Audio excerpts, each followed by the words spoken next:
to may surprise you. So we all know Malik Willis is going top 10, but who we have him going to may surprise you.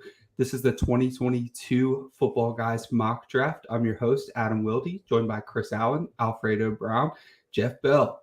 So we're going to be going through every single team in the NFL from 1 to 32. There are no trades involved, and we'll be spending a lot of time on the fantasy relevant guys, but we've got offensive line and defense in there as well. So I'm going to go ahead and kick us off. I have the Jacksonville Jaguars, the 101 pick. Once they franchise Cam Robinson, we're pretty much set on Aiden Hutchinson going first overall.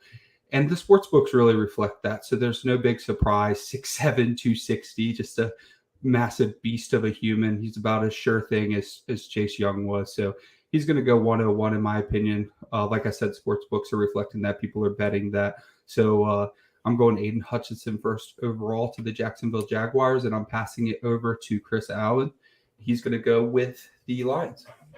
Yep, so kicking it over to the Lions, and I think some of the buzz that I've seen so far is that Kayvon Thibodeau might go at number 2, but I just went in a different direction for this one. I'm going to go with Kyle Hamilton to the Detroit Lions at the 2nd overall.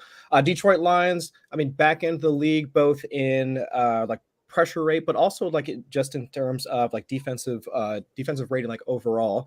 And this is a pass defense that we know has been struggling over the past few seasons. And if we look at just where they're sitting at right now in the NFC North, Aaron Rodgers is back with the Packers. Chicago's retooling their offense. There's plenty of pass where we know they're going to need that sort of help on the back end. So while I do think overall in reality, it seems more a likelihood that they wind up taking Thibodeau at number 2. But I do think if they do wind up going in a different direction on defense, I think Hamilton has a decent shot to be taken at 2nd overall. So we got next? Jeff, is it on to you? It's me. That's right. Yeah, so I've got the Houston Texans coming up. Obviously, the team in the news right now in regards to trying to trade Deshaun Watson, where he goes, what they come back, that might have a huge impact on the draft haul that they go for. I think they would love to move out of this pick, but I've got them going with Evan Neal. Deshaun Watson is the piece that they need to move, but they've also got Laramie Tunsil hanging around behind him as well. He doesn't really fit the window of contention with the rest of the roster, so I'm sure they would love to follow that move up with Watson, capitalize on Tunsil still having value, move him off for some picks as well. Here with Neal, they get their future franchise left tackle. They can add a blindside blocker, give Davis Mills a real chance to develop, and whatever package that they get. But this roster needs a little bit of everything. And so they would be in a prime position if somebody wants to come up and make a move and get somebody. But I think that the talent really drops off outside of the top 5, and Neal is a guy that's definitely in that class. So I've got the Texans taking him, and Alfredo follows me up next with the New York Jets. So with the number 4 pick, the New York Jets, I have them taking Ike Ekwonu. He's often seen as one of the best, if not the best, offensive lineman in this draft. He even has pretty solid odds at going number 1 overall. I know that's changed recently with the franchising of Cam Robinson, but Ike Ekwonu, he can play 4 different spots in the offensive line: left tackle, left guard, right tackle. You basically just plug him in anywhere. This is such a Joe Douglas pick. He loves his big boys. You've got Mekhi Becton coming off of a knee injury. George Fant can actually be cut and only leave $1 million in dead cap space. They went and they invested at the guard positions on their offensive line. They're all about protecting Zach Wilson right now, opening up run lanes for Michael Carter in that offense. So Ike Ekwonu makes a lot of sense for the Jets at 4. And at 5, I'm passing it on to Adam with the Giants. So this is going to be the first pick for the New York Giants in the next 3 picks. And this is where the draft gets a little bit tricky in the top 10. So I'm going to go Kayvon Thibodeau. And I just think that he's best player available on the board. I don't know that necessarily he's the biggest need for the Giants, but he's certainly a need. And this is a guy who's been in the news for a couple of years in the college football community. And he's one of those things that kind of happened a little bit with Trevor Lawrence, where it's this guy's been in the news for a long time, been good for a long time. So when it comes to draft time, it's we need shiny new toys. So maybe Kayvon Thibodeau doesn't get to be the 2nd overall pick that we thought that he might have been previously, but he's still going to probably be a top 5 pick and going to be a fantastic addition for the New York Giants, who seem to be retooling just a bit. That's going to pass it over to Chris with the Panthers at 6. Yeah, Panthers at 6. I think it's a pretty easy I guess not a hard leap to see how they're going to go, because what's been their biggest problem over the past, let's say, 2 to 3 seasons now, it's been their offensive line. Like whether it's been Cam Newton almost 2 seasons ago, like almost leading the league in terms of QB hits. Just this past season, Sam Darnold, top 5 in terms of sack percentage. I think he was at 7.9%, like in terms of his sack percentage. So the Panthers adjusted sack rate this past season, bottom 3, like in the league. So we know what their needs are. It's not like they have needs on the terms of their offensive skill position players. It's also not like they really have too many needs, at least at this point, in terms of what they have on defense. We saw all the moves that they made last year, and also all of the draft picks that they spent on defense 2 seasons ago when Matt Rule and the rest of his crew came in and made what was like 6 or 7 straight defensive picks. Yeah. I think it was like 7. Right. So it's like we know like what they need at this point. So Charles Cross, I think he grades out as one of the better offensive linemen in this class. I mean, pro ready, at least, as one of the descriptors that typically come with a guy of his stature at this point in his young career. So I'm looking to for the Panthers to wind up bolstering that offensive line like right off the rip and taking Charles Cross at number 6. So yeah, Jeff, back to you. All right, so now we get interesting, and we have the first fantasy relevant player. I have the New York Giants taking Malik Willis, and this fell kind of funny for me. I think that, we're seeing the odds spike on him going number 2. Here on the board with the Giants, it kind of seemed like maybe this would be an actual value pick where he might go earlier. And, this is a position where the Giants, obviously, we know that they are not 100% sold on Daniel Jones. Nobody is anymore at this point. But the new coach and the new GM there, Joe Schoen and Brian Daboll, obviously they were around and molding Josh Allen. Malik Willis has a lot of those physical tools as well. He's a very toolsy guy. I'd love to hear from you guys on, why you passed on him with some quarterback needy teams and maybe the reason why you don't see him landing there despite the odds spiking right now.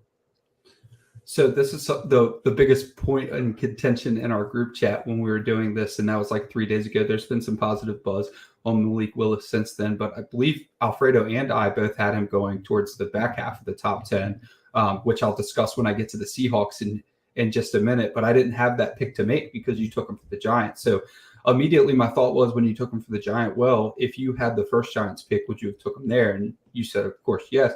I think that would have made a little bit of sense, but you probably miss on Thibodeau at that point. Might be worth missing on him to get your guy at quarterback.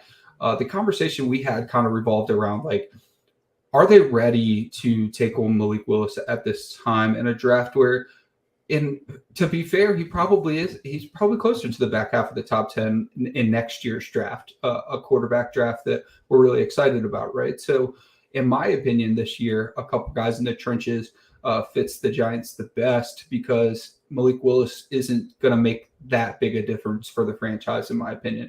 I think Malik Willis is going to be a fantastic player that has to go to an organization that's prepared to utilize him.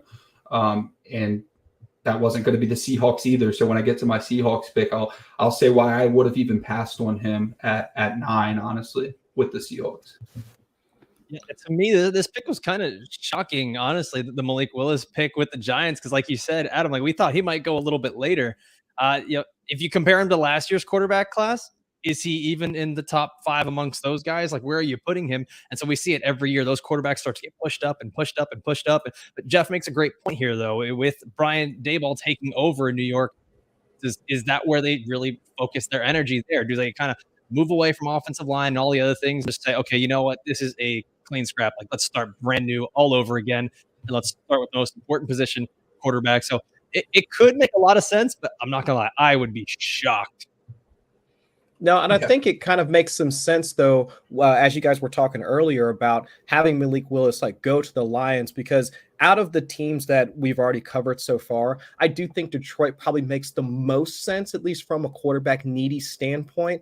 Because if we're thinking about I can look at this from 2 ways. Malik Willis, as of right now, not to say that he has red flags, but do we honestly think that he's going to be ready to start week 1 of this season? It's possible, depending on which team he winds up going to. But I could also see him going to a team where they already have at least an established starter, or at least a backup option that could get them through a half of the season to the point where they get out of playoff contention. So Jared Goff could be that bridge quarterback for this year. They have enough there on offense, whether it's Amon-Ra St. Brown, Josh Reynolds, who was the guy that actually just picked up a couple of days ago? Who did they just sign? DJ Chark. Thank you. DJ Chark. I mean, so they've got enough weapons there on offense that any quarterback could at least get them through, 5 to 6 games or something like that. And Malik Willis could do that towards the back end of the season anyway.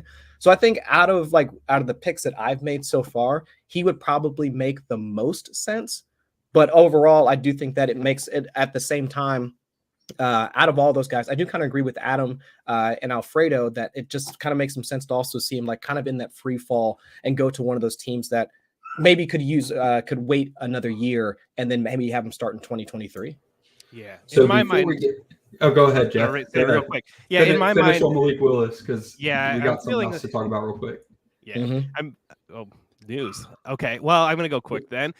So, yeah, in my mind, Detroit does seem like the perfect fit because they do have Jared Goff there, so they're able to ease him in. They have so many good young pieces on that offense. And so to take Malik Willis, that gives them a face of the franchise that they're able to sit behind, mold, and go with and grow with those young pieces in that Lions offense. They do have that extra first from the Matthew Stafford deal. Obviously, it's late, but that kind of gives them a bonus player as well, allows them to maybe feel a little bit more risky and go out there.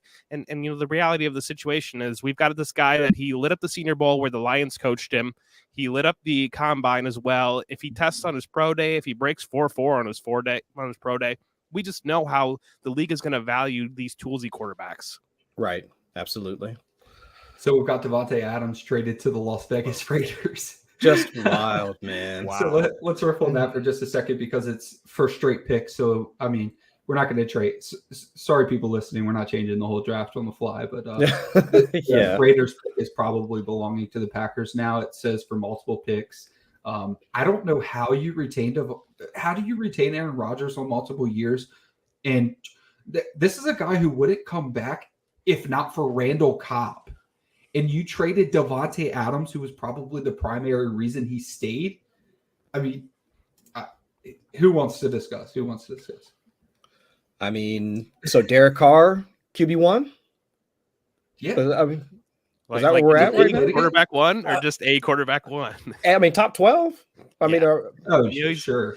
But didn't they play together or something? They've got some. They played at Fresno State together. Yeah, they were in college at Fresno State together. Mm-hmm. Yeah, because Derek Carr was doing some recruiting when it was up in the air if Devontae Adams was staying or not. And I remember Devontae Adams saying, I'm keeping my options open.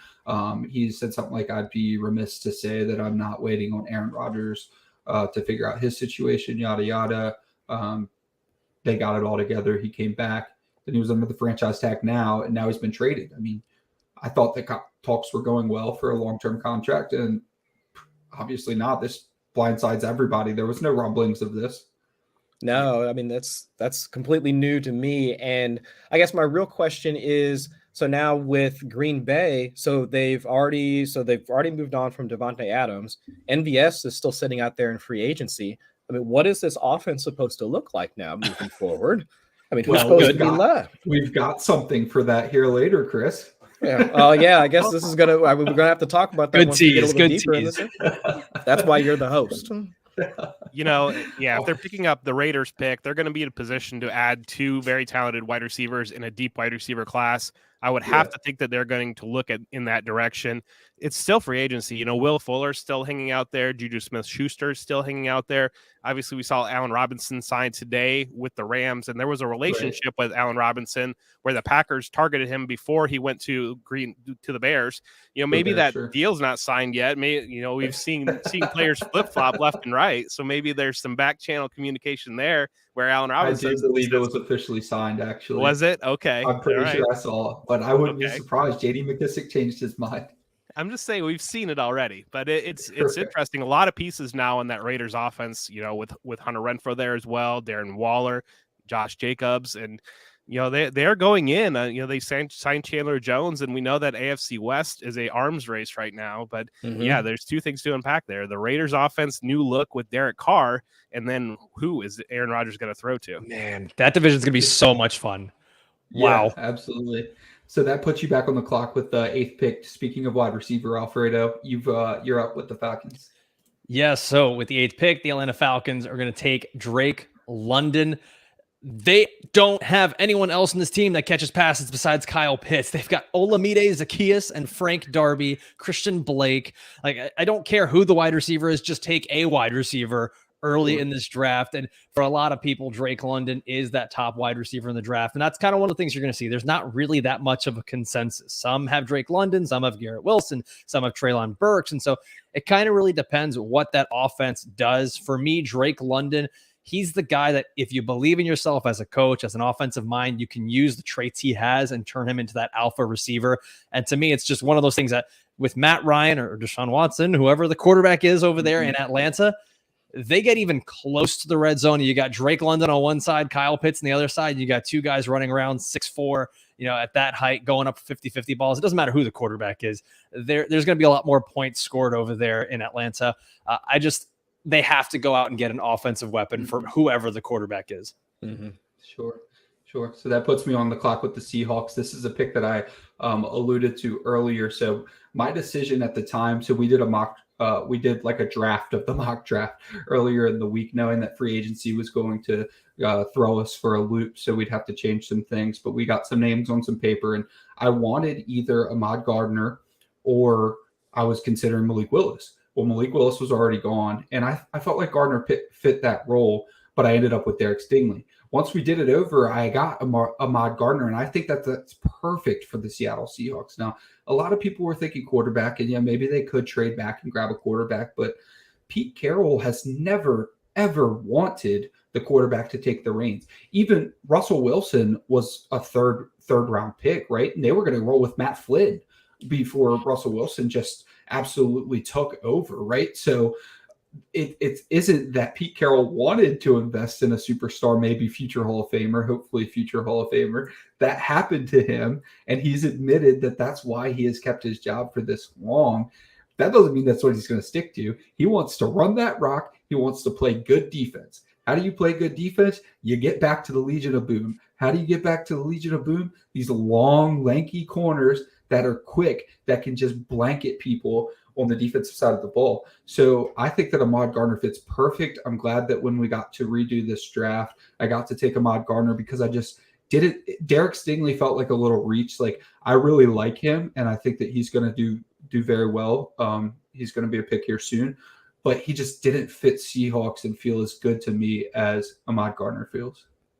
So it's going to put Chris on the clock.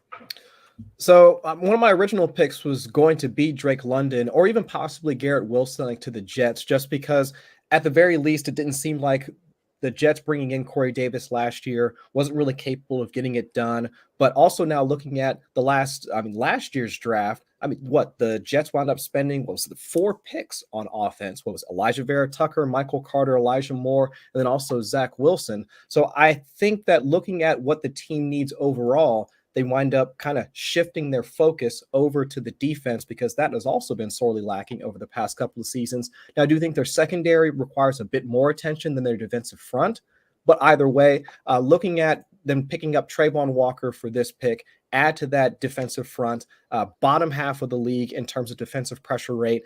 Bottom 6 in terms of pressure rate as well, or adjusted sack rate rather. I think it's just something that the Jets need at this point, and especially looking at, the types of teams they're going to be going up against, like in the AFC East. Look between the Bills' mobile quarterback, what the Patriots with their dual threat at running back, so with Damian Harris and Ramondre Stevenson, they're going to need to be able to generate that pressure, continuously throughout the season, even if they want to get out of their own particular division. Even though it's a long shot, I do think that Trayvon Walker offers the best upside for where they're at right now, unless they do wind up going for that splash pick at 10 and picking up a wide receiver to kind of help move Zach Wilson along and also bolster that wide receiver room that also is lacking at this point as well. Chris, dude, you left out one team for the AFC East. Come on, man.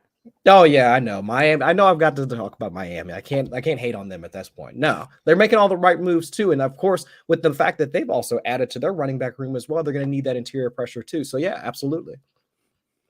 Okay, so I do have to say there is only one team that matters right now in the AFC East after the addition of Von Miller to the Bills. So, Oh yeah, I Buffalo. feel pretty That's it. comfortable right now. But Yeah. my pick next was the Washington Commanders, and I've seen them mocked with a quarterback. Obviously, they've added Carson Wentz here recently, and from every press release, it seems like Carson Wentz is their guy. So I went ahead and I added a quarterback of the defense, and I went with Nakobe Dean. And I know that last year they took Jamin Davis at linebacker, and they've kind of admitted that was a blown pick. They were feeling like they needed to get a linebacker. That was a miss. And now Dean gives them a Swiss Army knife that can play maybe in the middle of the defense, but being in the same division as Micah Parsons, I don't think Dean's that level of athlete as Parsons, but Parsons obviously has that versatility to play around the defense. Dean is a guy that can rush the passer, he can cover in space, and he really can solidify the middle of that defense that struggled last year. That was kind of the key to their competitive game against the Super Bowl champion Buccaneers in 2020. But Alfredo's up next with the Vikings. Yeah, when I look at the Vikings pick here at pick 12, they had a few different ways they could go. The offense still has enough firepower with Kirk Cousins, Justin Jefferson, Dalvin Cook running around. That defense just struggled so much last year, and they could go a few different ways on defense. And first, I kind of looked at the edge rushers, looked at the linebackers. But for me, it came down to who is the guy that can start on day one. He's got the traits that can be coached up. And for me, it was Derek Stingley. And I know that for a lot of people, Ahmad Sauce Gardner is higher than Derek Stingley. He had that great first freshman year and then kind of struggled throughout and, has injuries, various, whatever issues here and there. But like you can see on the card, he's 20 years old. There is so much time and growth and development that's going to happen for him. And so for him to be able to slot onto that corner side, and by the way, he doesn't have to come in and be like the top guy, right? He's going to play across from Cam Dantzler, who can go ahead and take on the number one receiver from other teams, even though he's okay, but there's not that big pressure on him to be the shutdown guy. So I think that's a pretty easy pick here for the Vikings. And we're passing it on to Adam with the Browns at pick 13. Sure. So we've got the Cleveland Browns, and I'm going ahead and going with Treylon Burks. We know that they have brought in Amari Cooper. They actually got him super cheap. They still have to pay his expensive contract. They've got the cap space. They only sent, I think, a fifth to get Amari Cooper. And then they've still got Donovan Peoples-Jones, who I think has shown flashes. I like his upside, but I don't know that he's the long-term answer there for wide receiver 2. And then earlier today, they added Jakeem Grant. So that signals to a lot of people, they just added some wide receivers. So why are they going to draft Treylon Burks? Well, those are all Band-Aids. Amari Cooper's a Band-Aid for their offense. Jakeem Grant adds some versatility to the offense, but he's probably more of a special teams role player.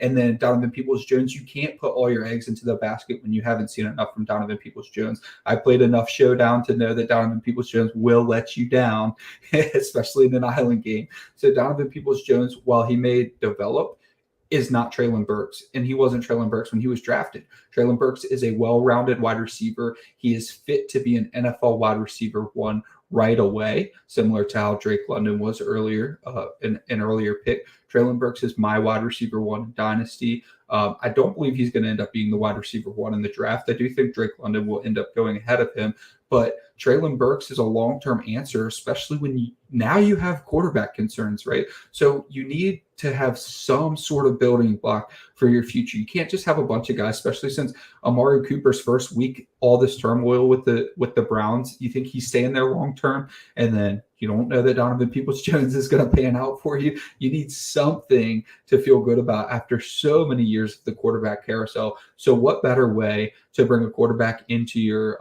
organization, especially since if Baker's not gone this year, he's gone next year, than to have Treylon Burks show some flashes in 2022. So everyone's welcome to comment on Treylon Burks going to the Browns there at 13. Everyone good? Nobody's calling me crazy? Because a lot, he's not getting mocked there, but I can see it happening. Yeah, but just with all the other drama that currently surrounding that offense, well, really just Baker at this point, I think it's just hard to project what that offense is going to look like in 2022, or even just like the future of that offense, because since they were out of the Deshaun Watson sweepstakes, I mean, what is the path forward for them? And then essentially their pick or their whoever they choose to be their quarterback at this point, I mean, that is essentially the team telling us, like all of us, like what their plan is moving forward, whether it's a Jimmy Garoppolo Band-Aid, whether it's they hold pat, or and try and draft somebody like not this year but next year. I mean, whatever the case may be. I mean, that's really the big domino that we're waiting to fall at this point. So I could see them taking Treylon Burks. It's just who's going to be throwing them passes. That's what I just don't know. Instead of taking Treylon Burks, they could just pick up Jarvis Landry off the free agency. I don't know if he wants to go back there at this point. Yeah, I think that ship has sailed. Yeah. Oh, okay. Yeah, all right, I think so that puts you on the clock, Chris. So I'm actually staying in the same division, but moving down to the Ravens at pick 14. So I've got them taking Jermaine Johnson, edge rusher. I think that's about the right area that they want to try and focus on. Like, if not taking a look at offensive line, something along those lines. But they just signed Marcus Williams, so they've got their safety tied up. I mean, their corners are still fairly solid as well. So if they wind up taking somebody up at the defensive front end, that does seem like the area of need, like for Baltimore at this point. Jermaine Johnson grades out as one of like the top 3, top 4 edge rushers like in this class. So it does kind of line up as to where Baltimore really wants to try and rebuild in terms of where they're at from a franchise position. Because looking at their defensive statistics over the past few years, I mean, they've kind of fallen to the wayside of what we kind of envisioned or we've thought of Baltimore. I mean, of course, their offense has still been great because of Lamar Jackson, but their defense has kind of been historically one of the things that we've kind of leaned on, like as fans or just as NFL fans. So seeing them towards the back end of the league in defensive pressure rate, also seeing them kind of fall off in terms of adjusted sack rate as well, unless they happen to be playing against the Bengals. But other than that, it just seems like that is one area that they really do need to try and like rebuild at this point. So I think Jermaine Johnson gives them one of the better shots in order to do that at this point. All right, so that brings me up with the Philadelphia Eagles. And at this point, we are going to tread into a little bit of Matt Millen territory and have them revisit the wide receiver position for the 3rd draft in a row in the 1st round. I've got them taking Garrett Wilson, and I've got Garrett Wilson as my fantasy number 1 wide receiver in the class. I think the Eagles would be a little bit disappointed to see Treylon Burks and Drake London off the board here, because I think they would love to get a big X wide receiver to work with Jalen Hurts and kind of some of those concerns about his accuracy. But Wilson's a versatile receiver. He can line up outside in the slot or outside or in the slot. He can win all over the field. He'd be a great complement long term to Devonta Smith. And the reality of it is that offense needs more help and wide receiver. And so having 3 first-round picks, they go ahead and take a wide receiver here, and I'll ship over to Alfredo for the next pick. Let's go. I'm just on the other side of the room, man. Philadelphia Eagles. We're back up. And with this pick, I've got the Eagles taking David Ojabo, the edge defender out of Michigan. And this just makes a lot of sense. Like, they went out and they just signed Hassan Reddick to add to their front 7. But this is what Howie likes. This is what the defense likes over there, is they want to get as many pass rushers as possible. You go and you look at their depth chart. Look at the roster. Ryan Kerrigan's on his way out. Derek Barnett is on his way out. They just cut Fletcher Cox. That whole front 7 is going to need a revamping. You go and you get a guy with a lot of potential like Ojabo that, like, at one point was even seen as like he might be a top 10 guy. He's got all the athletic ability, and we saw him show out at the combine. So he's a dude that you can put him on the ground and have him play that classic defensive end spot in a 4-3. If they want to, shift around and get creative, he can stand up and play some linebacker, run around as the edge defender. So I think that's a nice pick for them, for the Eagles. And up next, we've got Adam with the Chargers. So for somebody who only plays fantasy football without IDP, I can't believe how excited I was to make this pick. But Jordan Davis has got amongst men the best combine performance ever. This is an instance where I can actually use literally correctly, I'm pretty sure. Literally the best combine performance ever. So for a Chargers defense who so desperately needs help, in a defense that emphasizes line play, right, and so desperately needs position players on the defensive line, I mean, he's just a godsend for them. So Jordan Davis is an excellent pick for the Chargers. I don't know that he gets there as much buzz that he's getting. I mean, we know that there's combine risers every year. He's gotten a lot of talk since the combine, but if he falls to the Chargers, that is just like a chef's kiss perfect pick. That's like when Derwin James fell to him, it was like, how did that happen? That's another thing with Jordan Davis. If Jordan Davis falls to them, good luck. Good luck to Russ Wilson going to that division. It's going to put you on the clock, Chris. All right. So who we at, like, as of right now? So let's see. What was my next pick? Oh, yeah, that's right. Saints. Yeah, so I've got the Saints. And at this point, I think the biggest question for the Saints is like, do they wind up going quarterback like this year? Like I could see them like taking like a Kenny Pickett or something like that, like with their pick. But at least my thought process with this one was I'm just going to try and put myself in their shoes, assume they're going to stick with the status quo of just let's get into this rebuild. I mean, the Drew Brees era is over. We haven't seen them make any moves to bring back anybody like, let's say, like Jameis Winston, who I think a lot of folks are hoping might go back and try and take control of that offense again.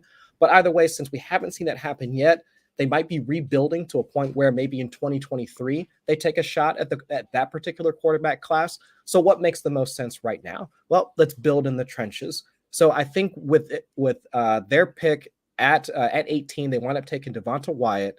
I mean, that at least helps them build up their offensive line. I think at least 2 of the 3 starters as of right now are getting at least they're not at the age apex, but they're getting like fairly close, like for offensive linemen at this point. So I do think it at least helps bolster their offensive line and keep whomever they're going to wind up picking up in 2023 if they don't make any moves over the next few weeks or wind up drafting Kenny Pickett in this particular draft. That would be the best move for them at this point because we haven't seen them tied to any wide receivers. I mean, of course, they're pretty much set at running back. But either way, I do think offensive lineman makes the most sense for them at this point. So, Jeff, over to you. Yeah, so I've got the Eagles again, and I went with a guy that I love, and I think that he could go higher in this class. I went with Andrew Booth, the cornerback out of Clemson. He's a physical cornerback, but he can also man up and cover great. You know, the Eagles obviously have Darius Slay at one corner, locking it down, but he's 31, and they can add Andrew Booth as a corner opposite him, really address that pass defense and really start to build something there and have a guy that can take over long-term for Darius Slay as the number 1 corner. I tend to think he's going to go a little bit higher, but I've seen him all over the board. And that's the reality of when you get into this situation in the draft. A guy could go 20 or a guy could go 50 just as easily, but I'll go ahead and strip it over to Alfredo next. All right. So at pick 20, I have the Pittsburgh Steelers, and just give me the key to the city. I brought the prodigal son home. Kenny Pickett is the selection for the Pittsburgh Steelers here. And I think this is what every Pittsburgh Steelers fan wants, every Pitt Panther fan wants. And I don't think that signing Mitch Trubisky precludes the Steelers from taking a quarterback, especially if they don't even have to move for him. He just drops down to 20. Now, I know he's got the baby hands and you're worried about him being able to hold the ball. But I mean, like how many times has that tired narrative been used with quarterbacks and they're fine? Like Joe Burrow, I remember his tweet where he's like, oh, I guess I'm going to have to retire from football for my small hands. So I'm not suggesting that. Kenny Pickett is in the same stratosphere as Joe Burrow, but for him to fall to 20, to land in Pittsburgh, and I've been saying this with Mitch Trubisky too, almost anyone, whether it be an early quarterback in the draft or Mitch Trubisky, is going to be a solid upgrade over what Ben Roethlisberger did last year. The only thing that might, that you have to think about is the receiving totals for Najee Harris. But for the most part, the offense should be better, even with a rookie. So I really like the idea of Kenny Pickett getting to go into an offense that's really already set. Matt Canada calling things, and he can actually get a little bit more creative with his play calling and not have to think about an immobile Ben Roethlisberger. Just tons of weapons from Claypool to Deontay to Freiermuth to Najee to you name it. He's got it over there. So I think not only would this just put him in a great city that already loves him, but it's going to put him in a great spot with a team that's just going to set him up for success. This is a big one. I want to hear what you guys think about Kenny Pickett on the Steelers. Yeah. So this is another one, like with the Giants. This is Sig loves to say perception of rational coaching. If they were rational, does Kenny Pickett equal more wins than Mitch Trubisky? Like maybe 1 or 2 more wins. But not enough wins to even matter. In fact, it would be worse if Kenny Pickett came in and won a couple more games than Mitch Trubisky, because then you've got a worse draft pick next year in a quarterback-loaded class, and then you're stuck with Kenny Pickett and a bad pick, and then a quarterback falls to you in 2023, and what do you do now? So the Mitch Trubisky cannot be that much worse than Ben Roethlisberger last year, and they were a playoff team. So in my opinion, I think you just stick with Mr. Trubisky. You do what the Steelers do, and you draft pretty well. I mean, they've found some really good players in-house. I understand Minka Fitzpatrick, they traded a first for, but otherwise, I mean, they drafted TJ Watt, right? So I think that they definitely could take Kenny Pickett if they end up liking him, especially since he might be dropping because the hand size thing. He probably shouldn't be going that far. There could be an argument that he could be the most pro-ready of all the quarterbacks, if we want to throw that term around. So I could definitely see them making the pick. I just don't know that it's the best thing for them to do for their future. Well, here's a question. It's Kevin Colbert's final draft as the GM of the Pittsburgh Steelers. You're like, this is his swan song. It's a little narrative-y, right? Like, yeah, the Lamar Jackson narrative. I like it. Yeah, like, do you think he just kind of like, all right, I give you your Pitt quarterback and rides off into the sunset? Do you guys think that could be at play here? I think they're great. I was going to say, I think that I think that Mitch Trubisky reminds me a lot of Kenny Pickett, to be honest with you. I think that they probably have similar level of athleticism. They've already got him in the offense. They didn't have to use a first-round pick to acquire him. I mean, I'll be honest, I'm not sold on Kenny Pickett. We didn't see production until his final and fifth year in college. I think there's some concerns and questions about his ability to go vertically.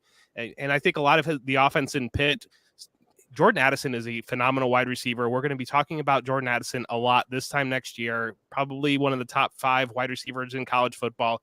Kenny Pickett really zeroed in on Jordan Addison, fed him the ball. That was where a lot of the explosion in the Pitt offense came from. The ACC was very bad this year, and I think that there's a lot of narrative buzz going around Kenny Pickett right now with winning that ACC, feeding Jordan Addison, having, he had that great run, the dead leg run, and I think that caught all the highlights. And it was really that we were looking for that guy in this class. And, the buzz around Kenny Pickett seems to be much higher, but that's a guy that I'm just not very on at all. And I do think that there are comparable comparisons to be made with Mitch Trubisky in play style, athleticism. Even Mitch Trubisky really had one great year at North Carolina. And so even you go back to North Carolina in the ACC, he had one great year, just like Kenny Pickett. So that's kind of where I land on this. I think it's a good opportunity I think that infrastructure needs to be built in Pittsburgh. That defense isn't what we thought it was before. And that offensive line has really struggled, obviously. And I think this is a great pick and a great time to pivot off there. If it doesn't work with Mitch Trubisky, you have Bryce Young coming next year. You have CJ Stroud coming next year. And I put both of those guys comfortably above Kenny Pickett. Absolutely. And just look at the guarantees on Mitch Trubisky's contract. I mean, they're essentially paying $7 million, $7.5 million. So it's like that's backup money, to be quite honest. So they're already, I think, from a process standpoint, I think the Steelers are doing it right. They've set themselves up with at least a decent, let's say, backup option. If they have to go into this season starting Mitch Trubisky, okay, fine. But they don't have to make this leap to get, let's say, other teams that might try to trade for Baker Mayfield, or teams that are like the Commanders did, and they wind up trading for Carson Wentz, or wherever Jimmy Garoppolo winds up. I mean, where teams are going to wind up having to give up significant draft capital or money or cap space in order to acquire those quarterbacks. So I think Pittsburgh is on the right path, from a process standpoint, picking up Mitch Trubisky. There's no argument whatsoever about, at the very least, he's a step, let's say not a leap, but at the very least a step ahead of Ben Roethlisberger at the tail end of his career, because we don't know what he's going to look like, take Trubisky over 17 games versus the few we saw in the preseason in Buffalo. But I think overall, this is where the Steelers want to be at. They've been planning for this type of life after Ben Roethlisberger for some time. I think that Trubisky at least provides at least a chance for them to at least have a decent offense, a fieldable offense, for 2022. And then if they don't wind up taking a Kenny Pickett, just like Jeff was saying, the 2023 draft class puts them in a good position in order to pick up a guy that they can wind up starting, if not week 1. They could still wind up with what they're paying Mitch Trubisky right now. Have him come back again, keep him for 2023, have him start a few games until they're comfortable with whomever they wind up drafting in 2023. So again, I think they're a fairly decent spot as of right now. So is it back to me?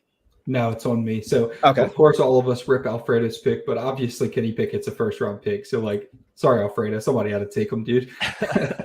So that puts me on the clock with the Patriots pick, and I'm going George Karlaftis.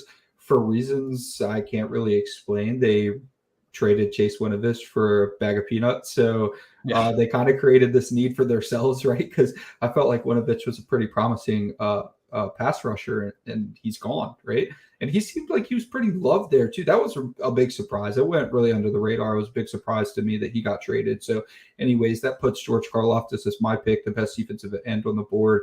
Maybe they just thought that Winovich wasn't getting it done, but I think he was a third-round pick anyway, so it's not even like they invested too heavily, and they were definitely getting better production out of Winovich than their draft stock. So something had to have been going on there. Maybe it comes out later, but either way, they clearly need a pass rusher now. So George Karlaftis is the best available option for them. And I've got to throw a wrench in Chris's pick just a little. Chris, we're going to kind of stick to what we've got, but yeah, so now the Packers have this pick. Maybe just touch on what you would have done if you knew the Packers were going to have this pick. Well, yeah, I was going to go in a couple different directions here. I mean, first, yeah, let's walk through like what I would have done or what I was thinking the Raiders would have done at 22, because they've already made their moves on defense, right? Like they made the Chandler Jones move. Who else did they sign as well? Like they also got Rock Ya-Sin from the Colts as well. So like defense, not to say is set, but they've already made their moves there. So bolstering that offensive line, which has been something of an issue for them for at least a couple of seasons, I think would have been their best move. So I did have Kenyon Green going over to Las Vegas for their pick. But now with the news that we've got with the Davante Adams trade, and now that now the Packers own that particular pick, let's workshop something here, guys. I mean, where do we think the Packers are going to go with this pick? I mean, do they just wind up? Yeah, do they just wind up taking a wide receiver at this point? Like, do they just take Olave at this point and just say, all right, you're going to be our Davante Adams replacement here at this point? Or do they try and look elsewhere and just, I don't know, like try and either go defense? I mean, you might actually swap picks here. Right. Honestly, I think they might want to trade that and go try to look for a veteran. I mean, they've traded, I think, like up and down, like and out of three out of the last 4 drafts, like they continuously move up. So I wouldn't be surprised if something happened here and they're like, okay, we hear that this good veteran receiver is out there, and Aaron has, been talking our ear off for the last couple months that if there's not a good prospect, go and do it, because Olave is not really going to be a number 1 receiver for them. Jameson Williams is recovering from injury. It's just like, if you're in win now mode, like go get your dude, like go trade that pick for someone. There's a viable receiving core in free agency right now. Like you could add Julio, you could add Jarvis Landry, you could add Odell Beckham, and Odell Beckham's going to miss portions of the year. So he can't be your only fix, but there's Band-Aids out there. It's just, does Aaron Rodgers want 3 new wide receivers? I mean, they probably have to try to get MVS back, but Aaron Rodgers isn't even a fan of MVS. He's been very vocal about his frustration with MVS over the past few years, right? So there's no familiar faces. I mean, Randall Cobb took a pay cut, so at least he's staying.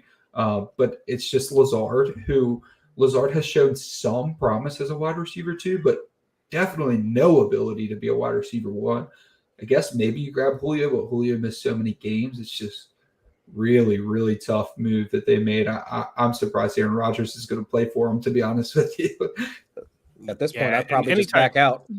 He can't. He already signed. Dave put that in our chat earlier. Yeah, but I think that anytime that you start talking about free agents in the Green Bay Packers, you have to tap the brakes a little bit, because there's no franchise that treads less in free agency than the Green Bay Packers, and that's just not how they build. Now, ideally, they should address this through, I think Juju Smith-Schuster might be an interesting landing spot there. He's hanging out there. Will Fuller, we mentioned him. They should add a body in free agency, but we don't know their cap situation either, their cash situation with the outlay that's going to Aaron Rodgers. They had to make some moves to move some things around to make that. Obviously, moving Davante Adams on that contract opens up a hole there that they could. And that was franchise, right? So that frees up all cap space. Yeah, that frees up all that cap space. They could easily go wide receiver with both of their first 2 picks, because that's where the depth of this draft is, and it's going to be a great range on this. I think that maybe we, being fantasy guys, might have inched the receivers up a little bit compared to what you see out there in mock drafts. And if they were to land a guy that's landing in this range, a Treylon Burks, and then complement him with Jameson Williams, all of a sudden you've got a great young wide receiver core for Aaron Rodgers to play with his twilight.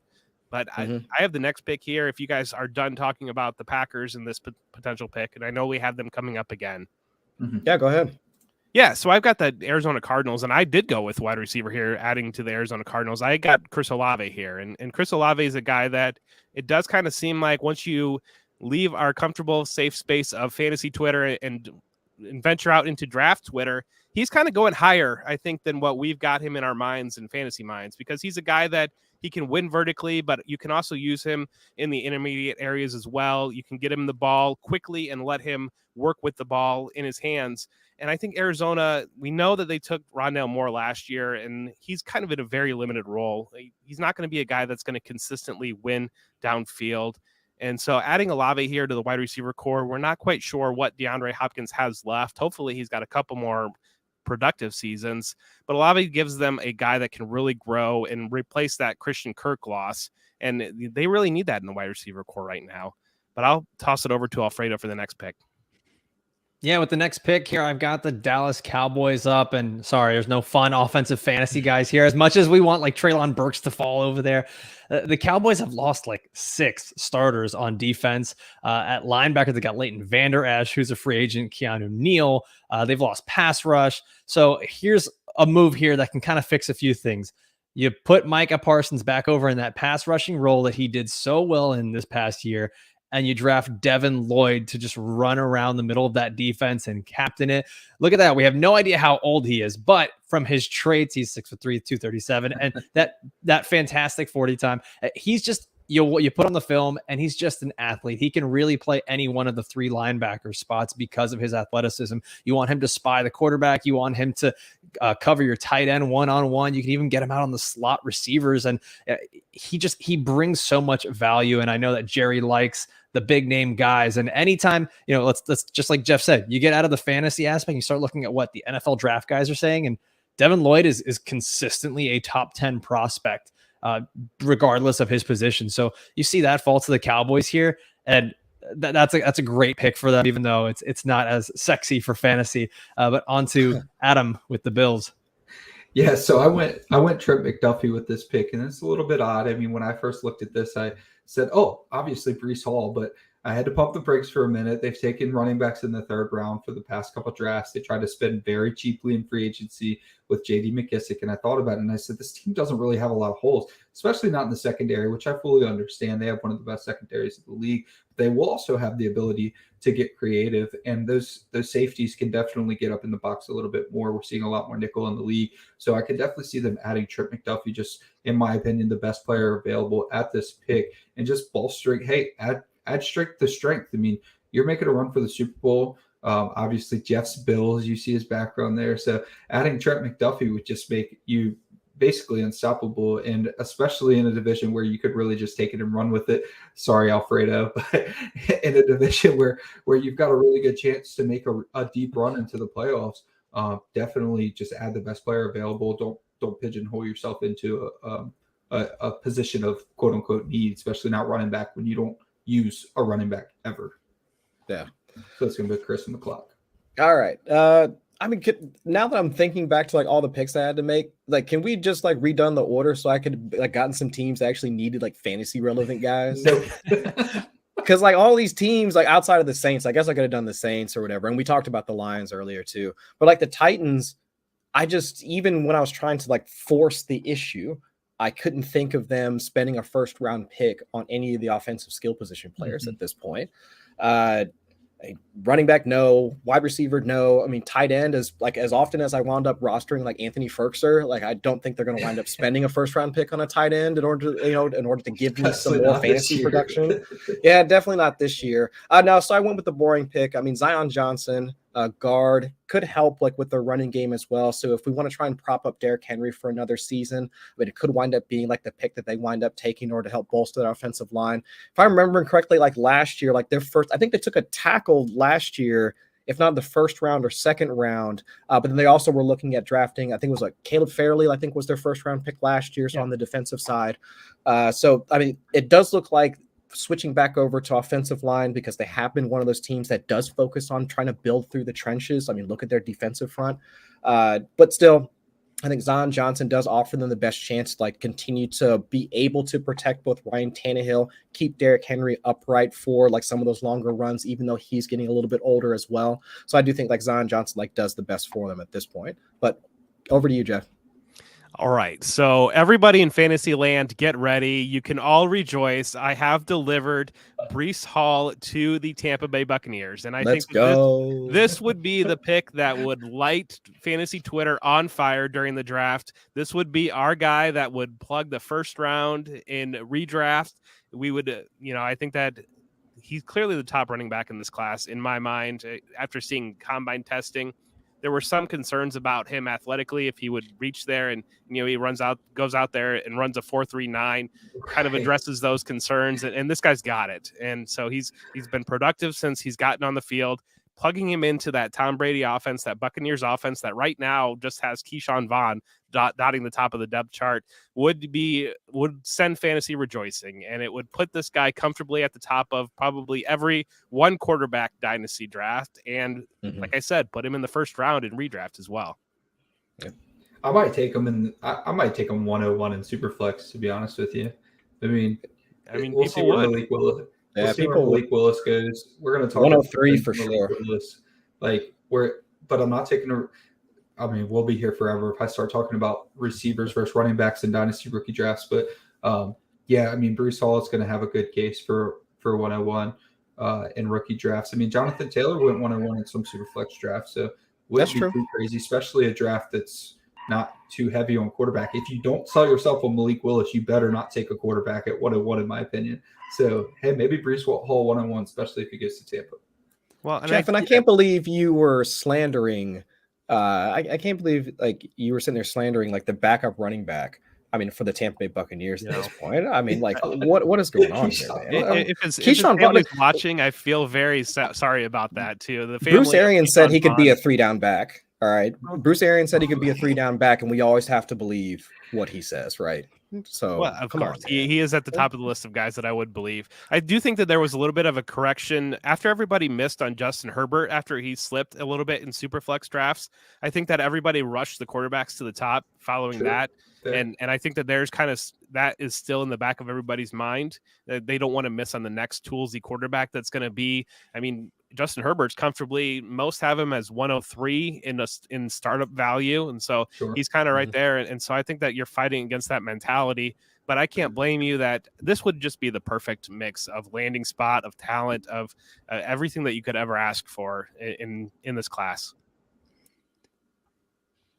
Yeah, I really like what Breece Hall does. Like he actually reminds me a lot of Leonard Fournette because of the size, because of the way he runs.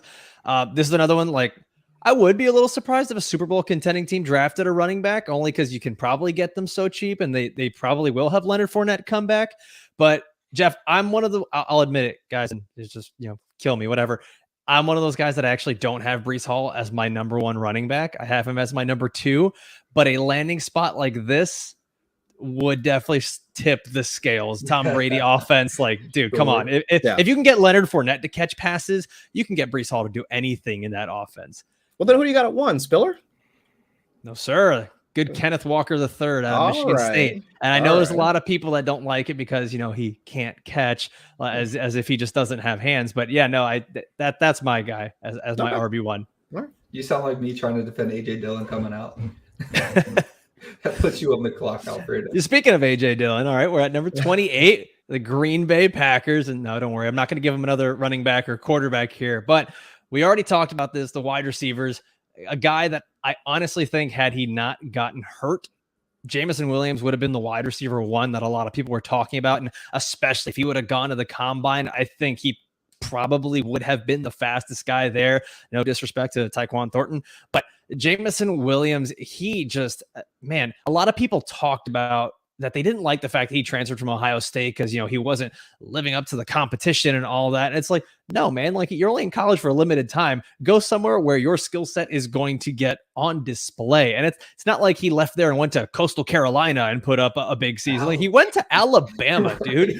Like what are we talking about? He went to Alabama and he killed it. And then we're talking about a guy that has incredibly special speed. So I know that he probably won't be ready for, let's say, the first 6 to 8 weeks of the season, but ACL injuries are not what they used to be. Guys come back from them really fast. And even a Jameson Williams at 80% is going to be faster than a lot of guys in the NFL. I think the big thing for him is, even if he goes to a great place like the Green Bay Packers in this scenario, not having that initial training camp might hurt him a little bit, and just kind of getting that rapport with the quarterback. But long term, if Aaron Rodgers is going to be there for 3 years, Jameson Williams, I mean, man, you put him in that new Devontae Adams role, that would just be awesome for fantasy. And I think he would shoot up past a lot of the Treylon Burks and other guys, especially with this scenario, the way we had it, like Burks going to the Browns, and what was it? We had Wilson going to the Eagles. So I think that you see something like this, where a guy like Jameson goes into just get peppered with targets with a Hall of Fame quarterback. Things start to change a lot when we're looking at the landing spots. Mm-hmm. When was the last time we saw 2 wide receivers drafted in the first round? Has that ever happened? Because they definitely could do that. Yeah. Oh no! I want to say we'd have to. I feel like way back when the Ravens did it, but that was probably 20 years. But I don't know for sure. But I do have to say, Adam, that if the Bills pass on Jameson Williams to take Trent McDuffie, my heart is going to be shattered. If you compare Jameson Williams with Josh Allen's arm in that offense in that kind of open role, I would love that landing spot. So Jeff, look, I can't just copy everybody's mock draft. You're probably going to get them. Okay, they're probably not going to take McDuffie, but I had to go through a thought process and say, look, I understand it's their best spot, but this guy's really good. So you're probably going to get what you want. And then that puts me on the clock. And this was Alfredo and I's did we just become best friend moment? Because Alfredo, new staffer, we got going on this project together, and I get up to the pick and I'm like, just give me the best offensive lineman available. I forget who I picked, but he's like, Linderbaum. I'm like, oh, I thought he was gone. Absolutely. So Tyler Linderbaum's my pick for Miami, and just shoring up an offensive line that, I'm sorry, Alfredo, has been pretty bad. we'll leave it at been pretty bad. No apologies necessary. So Tyler Linderbaum, center, I believe first center off the board. Only person that's even projected to play center coming off in the first round. And hey, that doesn't mean that he's bad. I mean, center is a position that isn't going to go super high very often, just like guard. So seeing him go in the first round is super promising prospect. And look, McDaniel did it right. He brought in his system. He brought in, as a matter of fact, 2 fullbacks. I forget the one that he brought back a little while ago. But anyways, he brought over 2 fullbacks. He brought over Raheem Mostert. He got Chase Edmonds. He's going to shore up that line. He gave Tua a glowing review right away, which is exactly what you needed to do after Tua had a whole season of turmoil, just a whole season with Deshaun Watson over his head. Dude's dealing with injury. He's supposed to be one of the best players that we've seen in years and years and years. And then this is how you do the man. You put Deshaun Watson over his head while he's trying to get healthy, while he's trying to get right, while he's trying to play with receivers that he never gets to play with, because Devontae Parker's always hurt. Preston Williams is always hurt. They have a good thing going over there. And if they shore up that line in the first round, that's a huge, huge start towards getting this thing going in the right direction. All right, so over to me. So I've got the Chiefs at 30th overall. And so since they actually have a first-round pick, so they traded those. That was for the Orlando Brown trade last year. That's why they didn't have a first-round pick. So I go one of 2 ways. I have them picking Logan Hall, defensive end, so I can see that one working out, just so they can have another player to kind of go with, like they're already at least decent front right now. Frank Clark, Chris Jones, then continue with that decent pass rush that they've had. But I could also see them going in a separate direction, because my backup player here was Dax Hill, safety, because with Honey Badger moving on, they do have a need there. I mean, with already their corner struggling at times, like throughout the season, having at least a decent safety, like to help command things from looking over top, I think that could be a direction they go as well. But if they are looking at shoring up their defense, I do think that either one of those 2 will wind up being the direction that they take for this season. So Logan Hall will be my pick, but I also could think they might go Dax Hill here.